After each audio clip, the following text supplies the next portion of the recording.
All of you. तो मेरा नाम है अनन्या और मैं आज आप लोगों के सामने फिर से आ चुकी हूँ अपने नए क्लास के साथ।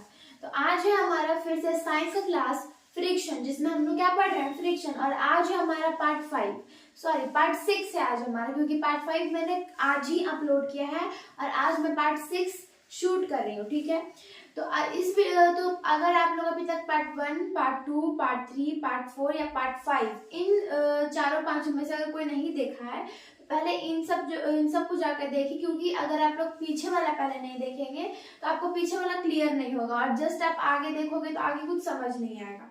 ठीक है, लेकिन मैं इस वीडियो में भी आपको जितना मैंने स्टार्टिंग से पढ़ाया है वो सारी चीजें मैं रिकैप करेंगे इस वीडियो में हम लोग। तो हम लोग पढ़ रहे हैं friction.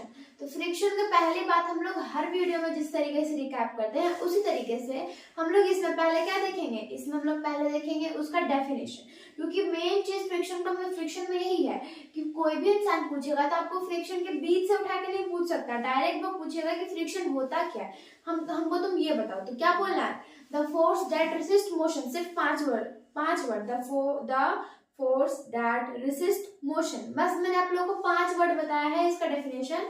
The force that resist motion, जिसके पास मोशन होता है वो क्या है, फ्रिक्शन है।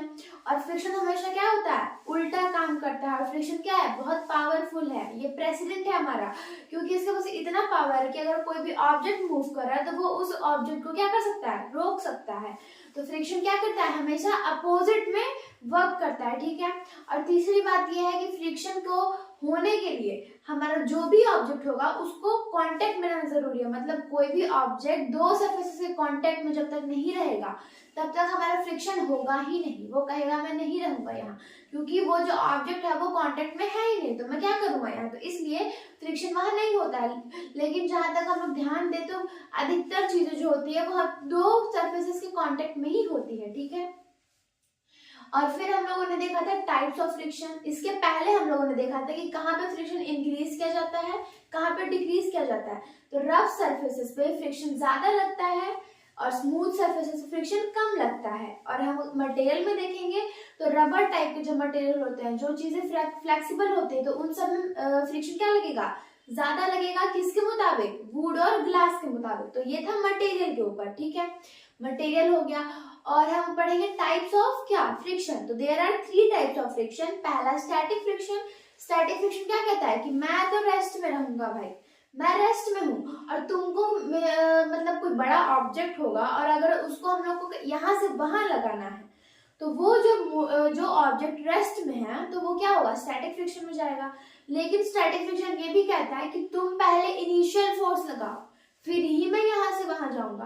तो इनिशियल फोर्स क्या होता है, इनिशियल फोर्स वैसा फोर्स जो किसी भी ऑब्जेक्ट को मूव करने के लिए हम लोग स्टार्टिंग में लगाते हैं उसको कहते हैं इनिशियल फोर्स। ठीक है, मतलब मान लीजिए यहाँ पे कोई फ्रिज रखा हुआ है, उस फ्रिज को हमको इस रूम से उस रूम में करना है, तो पहले तो हमको इसको हल्का धक्का देना पड़ेगा या फिर 2 से 3 लोगों को मदद लेना पड़ेगा, तभी वो फ्रिज यहाँ से वहां जा सकता है।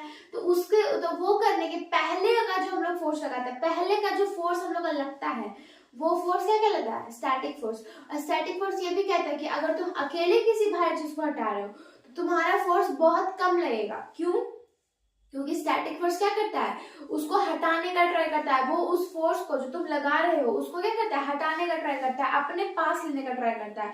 और अगर उस सामान में 2 से 3 लोग लग जाएंगे तो उसके पास वो बोलेगा कितना एनर्जी लूं मैं। ठीक है, तो इसलिए 2 से 3 लोग अगर किसी हैवी सामान में लगते हैं तो वो सामान तुरंत ही यहाँ से वहां हो जाता है। ठीक है, अगर कोई अकेले इंसान करेगा तो उसके बहुत मेहनत लगेंगे, तब कोई चीज क्या होगा, यहाँ से वहां जाएगा। ठीक है, तो ये था हमारा पहला क्या, स्टैटिक फ्रिक्शन। दूसरा था हमारा क्या, स्लाइडिंग फ्रिक्शन। स्लाइडिंग फ्रिक्शन तब होता है जब कोई भी ऑब्जेक्ट मोशन में हो। अगर कोई भी ऑब्जेक्ट रेस्ट में है और उसको हिलाने के लिए तुमको इनिशियल फोर्स लगाना पड़ रहा है और तुम अगर अकेले करोगे तो होगा भी नहीं, तो क्या होगा, स्टैटिक फ्रिक्शन। और स्लाइडिंग फ्रिक्शन क्या रहेगा, वो जब तक मोशन में नहीं रहेगा, कोई भी ऑब्जेक्ट जब तक मोशन में नहीं रहेगा यानी कि वो स्लाइडिंग फ्रिक्शन नहीं है। रोलिंग फ्रिक्शन क्या होता है, हमारा तीसरा टाइप होता है रोलिंग फ्रिक्शन, रोल करना। रोलिंग फ्रिक्शन बोलने से ही पता चल रहा है रोल करना। ठीक है, तो वो भी कहता है कि मैं रेस्ट में तो रहूंगा लेकिन मैं स्टैटिक फ्रिक्शन से बहुत अच्छा हूं, मैं आपको कोई एफर्ट लगाने के लिए नहीं कहूंगा, मैं आराम से आप मेरा हैंडल पकड़ो और इस तरीके से घींचते जाओ, मैं चला जाऊंगा। क्यों, क्योंकि उसके पास होते हैं व्हील्स, चक्का।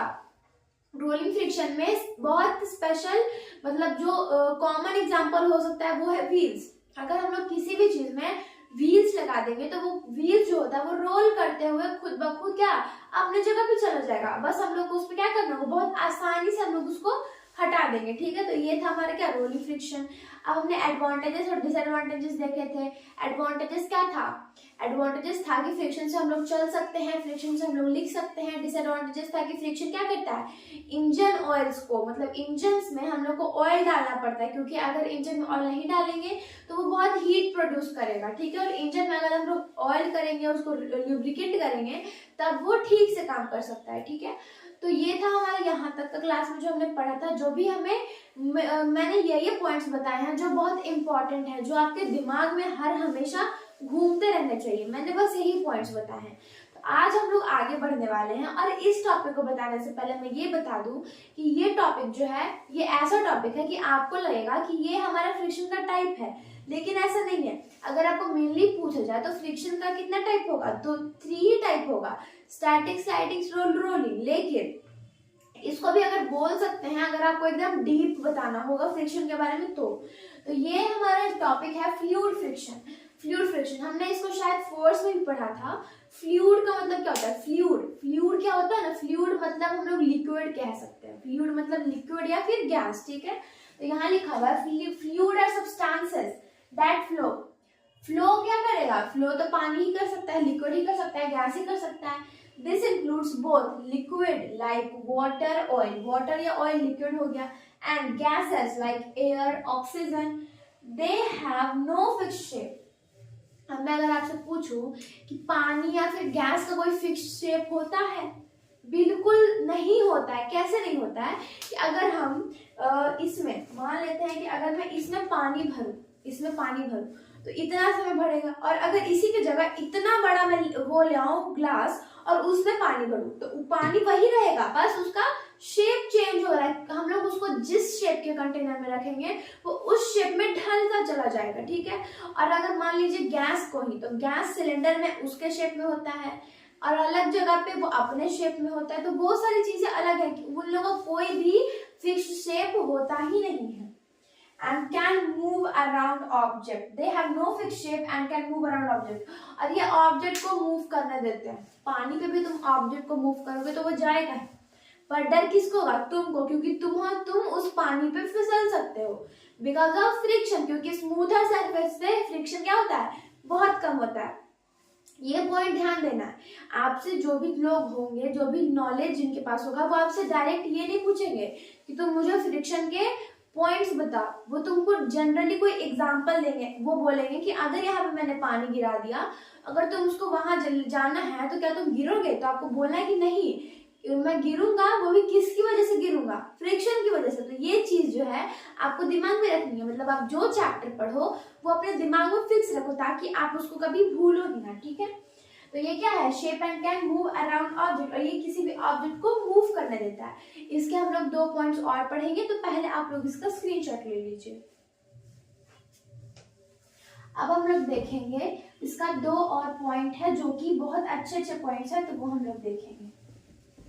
इसको पहले इरेज कर लेते हैं ताकि आप लोगों को जगह मिल जाए।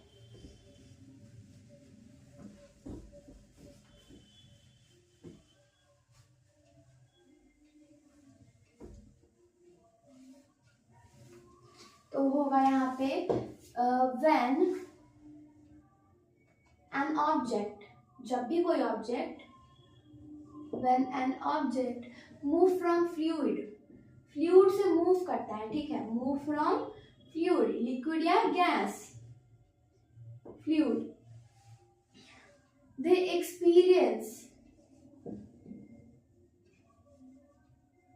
experiences hindrance from moving from fluid।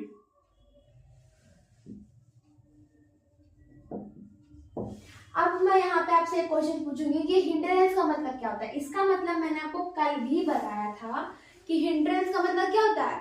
जिन लोगों को पता है वो जल्दी जाकर कमेंट में लिखिए, और अगर जिनको नहीं पता है मैं फिर से बता रही हूँ कि हिंड्रेंस का मतलब होता है इशू। ये कह रहा है सेंटेंस कि जब भी कोई ऑब्जेक्ट फ्लूइड से मूव करता है तो उसको इश्यूज क्या करने पड़ते हैं, फेस करने पड़ते हैं, यानी कि वहां पे भी बहुत सारे इश्यूज होते होंगे।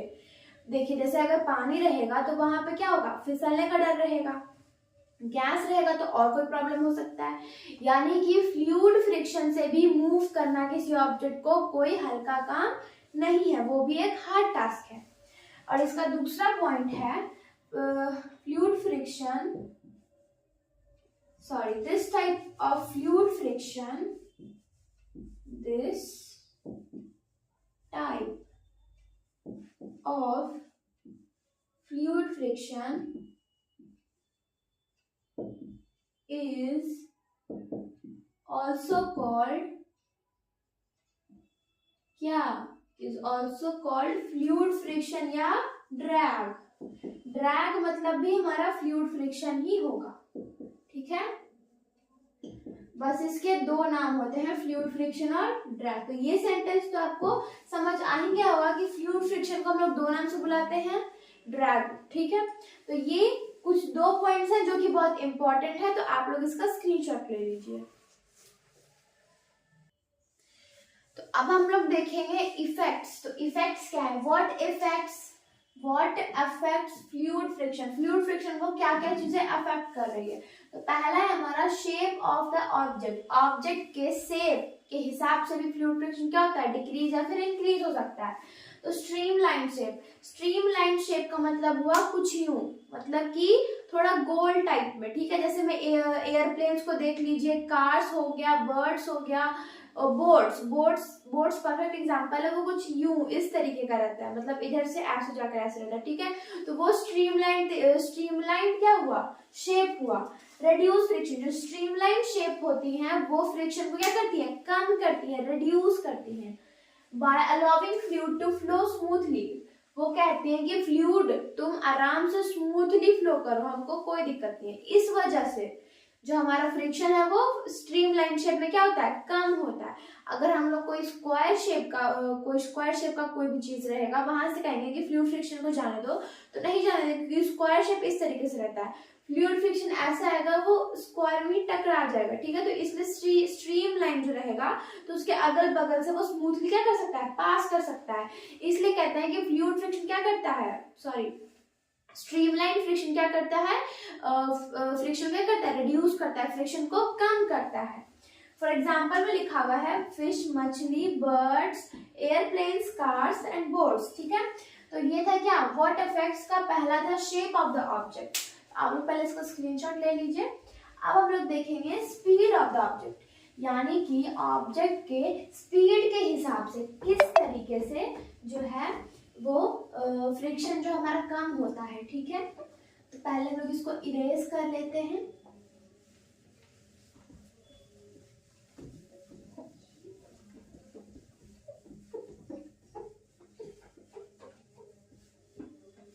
अब हम लोग लिखेंगे speed of the object.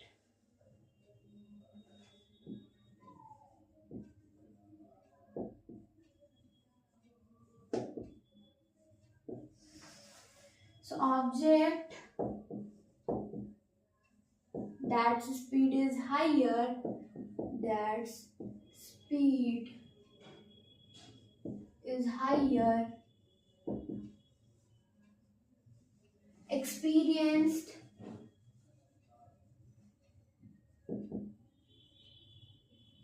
drag air resistance,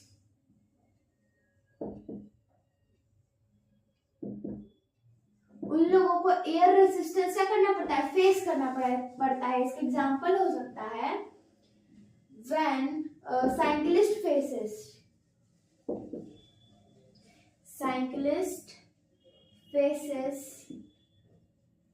air resistance at higher speed। क्योंकि साइकिलिस्ट को क्या होता है, उन लोगों को जब कंपटीशन होता है तो वो लोग साइकिल तो बहुत स्पीड में चलाते हैं, तो उन लोगों को एयर रेजिस्टेंस क्या करना पड़ता है, फेस करना पड़ता है। मतलब हवा को वो लोग क्या करना, अपने जो फ्रिक्शन हवा से गुजरते हुए उनके तो हम लोग देख रहे थे क्या स्पीड ऑफ द ऑब्जेक्ट में हम लोगों ने देखा कि साइकिलिस्ट जो होते हैं उनको क्या फेस करना पड़ता है, एयर रेजिस्टेंस, मतलब कि बहुत ज्यादा एयर वहां पे आता है तो वह फ्लूइड फ्रिक्शन कहलाता है। तो फ्लूइड फ्रिक्शन जब कहलाता है तो उनको बहुत प्रॉब्लम होती है ताकि वो अपनी आंखों को खोले और सामने देख सके और फोकस कर सके, इसलिए हम लोग को बहुत प्रॉब्लम होती है। ठीक है, तो ये था हमारा स्पीड ऑफ द ऑब्जेक्ट। अब आप लोग इसका स्क्रीनशॉट ले लीजिए, हम लोग अब आगे बढ़ेंगे। तो अब हम लोग उसका नेक्स्ट एग्जांपल देख रहे हैं, टाइप ऑफ फ्लूइड, मतलब कि फ्लूइड कैसा है उस पर भी निर्भर करता है कि हमारा फ्रिक्शन कैसे कम होगा कैसे ज्यादा होगा। ठीक है, तो यहाँ पे कह रहा है thicker fluid causes more friction than thinner fluid. अब यहाँ पे थिकर और थिनर में क्या होता है, प्रॉब्लम। तो थिकर मतलब हुआ पतला, मतलब बहुत कम उसमें वो होगा, लस्सा जिसको कहते हैं, तो बहुत कम होगा, जैसे पानी हो गया, ऑयल हो गया, तो इन सब चीजों में कम होता है। लेकिन अब वहीं पे हनी देख लो या फिर पानी में ही आप चीनी क्यों ना घोल दो, तो पानी भी आपको एकदम मोटा सा दिखेगा। ठीक है, तो पानी में अगर हम लोग स्पून डाल के ऐसे घुमाएंगे तो वो आसानी से घूम जाएगा। लेकिन अगर उसी की जगह हनी में हम लोग चम्मच डाल के, यहाँ पे लिखा एग्जाम्पल में भी है, it is harder to stir a spoon in money. Stir का मतलब हुआ कि कोई ग्लास लेके हम लोग इसे ऐसे ऐसे घुमाते हैं ना ताकि वो मिक्स हो जाए, उसको हम लोग क्या कहते हैं, स्टायर। ठीक है, a spoon in honey than in water. तो वाटर में क्या होगा, वाटर में हम लोग इजीली उसको कर सकते हैं, लेकिन हनी में हमको बहुत फोर्स लगाना पड़ेगा, हम लोग को प्रेशर लगाना पड़ेगा, तभी क्या है वो हमारा जो स्पून है वो स्टायर हो पाएगा। तो कह रहा है कि जो थिनर चीज रही यानी कि वाटर में क्या होगा, फ्रिक्शन ज्यादा लगेगा, किसके मुताबिक, हनी के मुताबिक। ठीक है, और अगर वाटर ले लो या फिर शुगर का सॉल्यूशन ले लो, मतलब जिसमें शुगर और पानी है, तो उसमें भी वाटर के पास ज्यादा फ्रिक्शन रहेगा, किसके मुताबिक, वाटर और शुगर के मिक्सचर के मुताबिक, क्योंकि ये तो पानी से हल्का ही लेकिन होता है ना, पानी से हल्का तो ये मोटा सा होगा ही, तो इसलिए इसमें कम फ्रिक्शन होगा, किसके मुताबिक, पानी के मुताबिक। तो ये था हमारा टाइप ऑफ फ्लूइड। तो यहाँ पे हम लोग पढ़ लिए कि किस तरीके से कौन सी चीज अफेक्ट कर रही है फ्रिक्शन को। तो अब हम लोग देखेंगे डेली लाइफ यूजेस, किस तरीके से हम लोग फ्रिक्शन को रोज यूज कर रहे हैं और हम लोग को पता नहीं चल रहा है कि हम लोग उसको यूज कर रहे हैं, तो उसको हम लोग अभी देखेंगे। तो आप लोग पहले इसका स्क्रीनशॉट ले लीजिए, क्यों, क्योंकि ये भी बहुत इंपॉर्टेंट है, क्योंकि आपसे कोई भी पूछ सकता है कि तुम हमको बताओ कि फ्लूइड फ्रिक्शन क्या होता है, वो किस तरीके से अफेक्ट करता है। तो आप लोग बता सकते हो कि स्पीड पे अफेक्ट करता है, हमारा टाइप पे इफेक्ट करता है, तो ये सारी चीजें आपको याद होनी चाहिए। ठीक है, तो आप लोग इसका स्क्रीनशॉट ले लीजिए और अब हम लोग देखेंगे डेली यूजेस ऑफ फ्रिक्शन। अब हम लोग देखेंगे डेली यूजेस, मतलब real life example of fluid friction, हमारी जिंदगी में किस तरीके से फ्लूइड फ्रिक्शन क्या कर रहा है, काम कर रहा है। ठीक है, तो हमारा पहला है इन एयर, यानी कि एयर और वाटर इन दोनों में अलग अलग तरीके से यूज होता है। ठीक है, तो इन एयर, एयरप्लेन्स, तो एयरप्लेन्स तो आप लोग जान रहे हो, एयरप्लेन्स किस में रहता है, स्ट्रीम लाइन में, यानी कि वो फ्रिक्शन क्या करेगा, रिड्यूस करेगा एयर रेजिस्टेंस कम करने के लिए, यानी कि वो इजीली फ्लाई कर सकता है फ्रिक्शन कम करके। क्यों, क्योंकि उसका जो शेप होता है वो स्ट्रीम लाइन इस तरीके से होता है। ठीक है, तो वो हो गया। फिर साइकिलिस्ट, तो साइकिलिस्ट जो होते हैं ना वो एक हेलमेट पहने हुए होते हैं साइकिल वाला, और टाइट कपड़े पहनते हैं ताकि जो हवा है उनके कपड़ों से होकर ना जाए, वो उनके कपड़ों से स्मूथली चला जाए। अगर वो लोग लूज कपड़े पहनेंगे तो जो हवा होगी वो अंदर भी घुसेगी और ऊपर से कपड़ों को भी खींचेगी, तो उनको प्रॉब्लम होगी। और वो जब साइकिल चलाते हैं तो वो हल्का लीन हो जाते हैं ताकि एयर रेजिस्टेंस जो है वो ऊपर से उनके जाए, उनके आंखों में ना लगे, ताकि उनकी आंखें बंद हो जाए।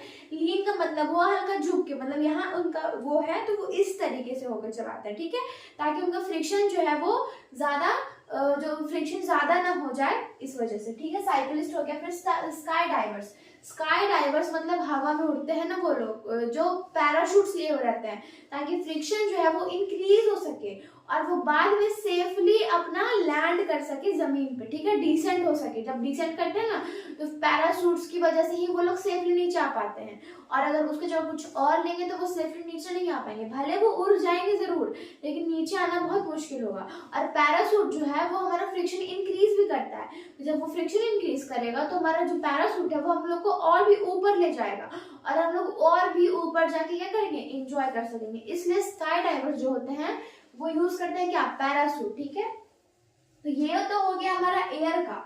अब है हमारा वाटर, तो वाटर में फिशेस को आप लोग को पता है कि क्या रहता है, वो एकदम स्ट्रीमलाइन रहता है और वो इजीली रिड्यूस कर देता है फ्रिक्शन और जल्दी जल्दी क्या करता है, स्विम करने लगता है, स्विम फास्टर, ठीक है। फिर बोर्ड्स, तो बोर्ड्स को ना देख के बनाया जाता है, उनको एकदम इसे नुकीले टाइप में ऐसे बनाया जाता है। ये जो नुकीला पॉइंट हुआ ना, तो ये जानबूझ के बनाया जाता है ताकि वो पानी में जल्दी जल्दी जा सके। अगर वो इस तरीके से रहेगा तो पानी को क्या करेगा, पानी को फाइट करेगा, पानी को फेस करेगा, तो वो जल्दी जल्दी आगे जाएगा। तो इसलिए बोर्ड्स को क्या बनाया जाता है, क्या स्ट्रीमलाइन शेप में बनाया जाता है। फिर स्विमर्स, स्विमर्स जो हैं, स्विमर्स भी क्या वही करते हैं, वो लोग भी पानी से बचने के लिए, पानी कम यानी कि एयर रेजिस्टेंस नहीं, वाटर रेजिस्टेंस कम करने के लिए, ड्रैग फ्रिक्शन कम करने के लिए एकदम टाइट कपड़े पहनते हैं, ताकि, और स्मूथ भी रहता है उनका कपड़ा, ताकि जो हमारा जो वाटर है वो उनके शरीर से इजीली गुजर सके, ठीक है। इसलिए वो लोग क्या पहनते हैं, टाइट कपड़े पहनते हैं और स्मूथ कपड़े पहनते हैं, एकदम मुलायम सॉफ्ट टाइप के, ठीक है। और हम पतले कपड़े पहनते हैं, ठीक है, ताकि उसमें पानी एब्जॉर्ब ना हो और उनका शरीर भारी ना हो जाए, इस वजह से, ठीक है। तो स्विमर्स क्या करते हैं, इस तरीके से रिड्यूस करते हैं फ्रिक्शन को, ठीक है। तो हम लोग आज की क्लास में इतना ही पढ़ेंगे। और अगर मैंने आज आप लोगों को जो भी चीजें बताई हैं, आज मैंने स्पेशली आप लोगों को फ्लूइड फ्रिक्शन के बारे में बताया, मतलब फ्लूइड फ्रिक्शन का हमने पूरी चीजें पढ़ ली, फ्लूइड फ्रिक्शन में क्या होता था, क्या नहीं होता था, किस तरीके से हम लोग इंक्रीज कर सकते हैं फ्रिक्शन, किस तरीके से डिक्रीज कर सकते हैं। तो ये सारी चीजें हम लोगों ने पढ़ ली। तो हम लोग नेक्स्ट क्लास में आगे बढ़ेंगे, ठीक है। तो अगर आज जो भी मैंने आप लोगों को बताया है आप लोगों को अच्छा लगा, समझ आया, कोई डाउट हो जरूर कमेंट करें। और अगर अच्छा लगा हो, समझ में आया हो, तो प्लीज मेरी वीडियोस को लाइक करिएगा, सब्सक्राइब करिएगा और शेयर जरूर करिएगा। Thank you.